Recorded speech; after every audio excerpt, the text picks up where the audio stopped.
These civilians in Syria have fled the bombardment by the Russian-backed Syrian government forces against the rebels in the northwest province of Idlib. They now are seeking safety in eastern Syria's towns that were part of the Islamic State's self-proclaimed caliphate just a few years ago. Thousands of men, women and children can be seen arriving in the town of Manbij in the northeast of Aleppo governorate under the control of US-backed Kurdish forces. Manbij is still recovering from the war to remove the Islamic State, but civilians say they can at least find shelter here. They welcomed us here, gave us blankets and food. The situation in the camp is bad, especially when it comes to heating.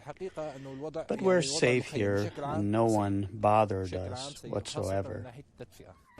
Idlib has come under intensifying attacks since December, when the Syrian regime and its allied militias, supported by Russian airstrikes, began an operation to seize the remaining territory under rebels and Islamic groups.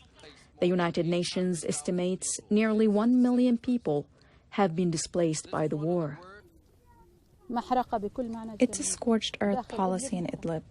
Russians, the Syrian regime, and Iranians are all attacking Idlib. What did we do to them? The people of Idlib are good people.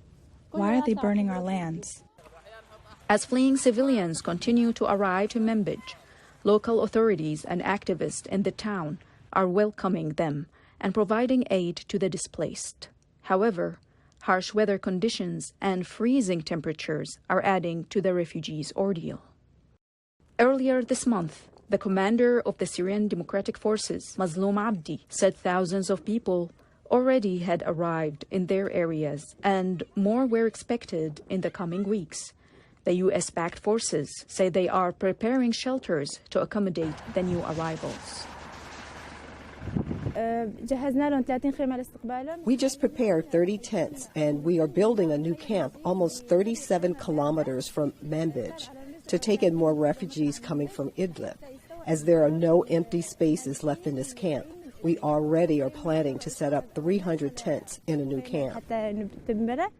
The fighting in Idlib is being called one of the worst crises of the 9-year war in Syria. The United Nations is warning against a horrifying new level of civilian suffering if the violence in Idlib continues. For Zana, Omer in Manbij, Syria, this is Nisan Ahmedo, VOA News, Washington.